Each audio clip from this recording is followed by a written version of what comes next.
Nous sommes le 21 avril 2021, c'est l'heure de la revue de la presse et des médias israéliens en direct de Jérusalem sur Radio Kalita. Et nous retrouvons Daniel Haïk à Jérusalem. Et ce matin, Daniel, encore les principales manchettes des quotidiens et des sites d'information sont politiques. Oui, Lana, elles sont politiques et surtout, elles reflètent une forme de détresse de la part de Binyamin Netanyahou. Le Yediot Aharonot titre en citant le Premier ministre qui a reconnu hier qu'il n'y avait pas de facto de possibilité pour lui de former un gouvernement de droite. La manchette du Israël Hayom est plus précise. Le Premier ministre l'a dit hier. La seule véritable option pour sortir de l'imbroglio, c'est l'élection d'un Premier ministre au suffrage universel direct. Et lorsque l'on sait les difficultés inhérentes à ce projet, bien on peut en déduire que M. Netanyahou se trouve actuellement dans une véritable impasse. Les quotidiens soulignent que le Premier ministre continue à s'en prendre à Naftali Bennett, qu'il accuse de faire le jeu de la gauche. Et c'est Ayelet Shaked, numéro 2 de Yamina, qui répond à ces attaques en déclarant « Nous ferons des efforts pour former un gouvernement de droite, mais nous n'accepterons pas de 5e élection ». Le Maariv lui cite le député Elazar Stern du parti Yesh Atid, qui estime qu'il y a plus de 50% de chances pour que le centre-gauche forme le prochain gouvernement israélien. Et des développements politiques sur lesquels se penchent ce matin, Daniel, plusieurs éditorialistes. Oui, Amit Segal, le plus célèbre analyste politique d'Israël de la chaîne 12 israélienne, reconnaît que Binyamin Netanyahou n'a aujourd'hui plus que deux options. Soit il rend son mandat et devient le chef de l'opposition face à un gouvernement qui pourrait être conduit par Naftali Bennett, soit il évite au Likoud d'aller dans l'opposition en proposant à un autre député Likoud de tenter de former un gouvernement. Pour Segal, l'option d'une élection du Premier ministre au suffrage universel direct n'existe pas parce qu'il n'y a pas de majorité absolue pour modifier actuellement le système électoral. Amnon Lord dans le Israël Hayom voit lui une autre option, consolider un bloc Likoud, Bennett, Smotrich qui obligerait ensuite Gideon Sa'ar à revenir dans le giron du Likoud, mais il faut bien avouer que l'ensemble des commentateurs ne pensent pas ce matin que Gideon Sa'ar envisage sérieusement un tel scénario. Et pourtant, Ben Dror Yemini estime en première page du Yediot Aharonot que ce n'est pas encore fini pour Bibi. Certes, le Likoud a essuyé un camouflet à la Knesset avant-hier soir. Netanyahou sait que l'option d'un gouvernement dirigé par Bennett et soutenu par Meretz n'est qu'un leurre. Netanyahou a peut-être perdu une bataille, mais selon Ben Dror Yemini, il n'a pas encore perdu la guerre.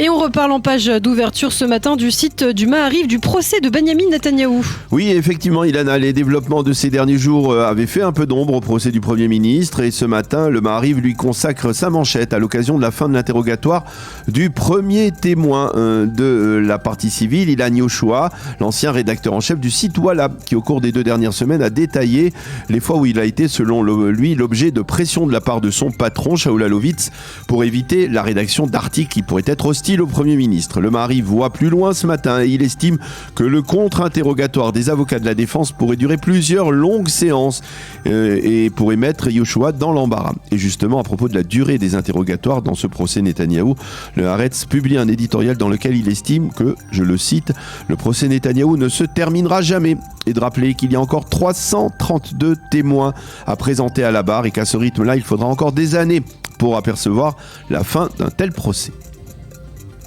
Et puis dans le reste de l'actualité, le Yediot Aharonot consacre ce matin une page entière à la psychose qui règne au sein des gardiens de la révolution iranienne. Oui, en fait, Ilana, le Yediot reprend un article détaillé publié hier dans le New York Times dans lequel le journal américain fait état de décès mystérieux d'officiers supérieurs et de savants nucléaires iraniens. Le dernier décès en date, on en avait parlé, est celui de Mohammad Rijazi qui, selon la version officielle, est mort d'une attaque cardiaque. Or, le fils de ce dernier a tweeté ces derniers jours que la mort de son père n'était pas liée à ses problèmes cardiaques. Un autre officier supérieur des brigades Al-Quds des gardiens de la Révolution a relaté qu'il avait échappé récemment à un attentat de la part d'Israël sur le sol libanais, de telle sorte qu'au sein des gardiens de la Révolution, on est de plus en plus persuadé qu'Israël a réussi à faire infiltrer de nombreux agents au sein du mouvement. Cet article du New York Times révèle également certaines des techniques utilisées par le Mossad israélien pour piéger du matériel indispensable au programme nucléaire iranien, et ce avant même que celui-ci n'arrive en Iran, ce qui n'est pas sans rappeler les fameux virus Stuxnet qui avaient, selon des sources étrangères, été introduits par Israël dans les ordinateurs iraniens. Le Yediot Aharonot consacre ce matin sa manchette supérieure aux accidents de la route, également une véritable hécatombe au cours des dernières 24 heures. Oui, comme l'écrit le grand quotidien ce matin, personne ne parvient à endiguer un tel fléau. 5 Israéliens ont perdu la vie en 8 heures de temps hier sur les routes du pays. Et sur une double page intérieure, le quotidien nous détaille les circonstances de ces accidents et brosse le portrait de ces 5 victimes. Dans une double page suivante, le quotidien se penche également ce matin sur les anciens soldats victimes de post-traumatisme, comme on en a parlé au cours des derniers jours, et il cite certains de ces soldats qui expliquent qu'ils n'ont même pas la force morale de scander leur détresse face aux institutions, au ministère de la Défense en particulier. Et puis pour terminer, le Israël Hayom revient ce matin dans ses pages intérieures sur le marché conclu entre Israël et Pfizer pour la fourniture de plusieurs millions de doses de vaccins contre le coronavirus. Oui, hier Binyamin Netanyahou a confirmé cet achat et le journal profite de cette occasion pour expliquer comment Israël est devenu au début de l'année 2021 le laboratoire choisi par Pfizer. Plusieurs pays de taille moyenne étaient candidats. Israël a remporté le marché grâce d'abord à sa structure médicale importante, à ses capacités technologiques connu et reconnu, à la campagne de persuasion massive lancée par Binyamin Netanyahou, mais pas également l'ambassadeur d'Israël aux États-Unis, Ron Dremer, l'ancien ambassadeur Ron Dremer, mais avant tout, l'atout majeur du point de vue de Pfizer a été la diversité de la population israélienne qui est composée, on le sait, d'Olim ou d'anciens Olim venus du monde entier. C'est la fin de cette revue de la presse et des médias israéliens.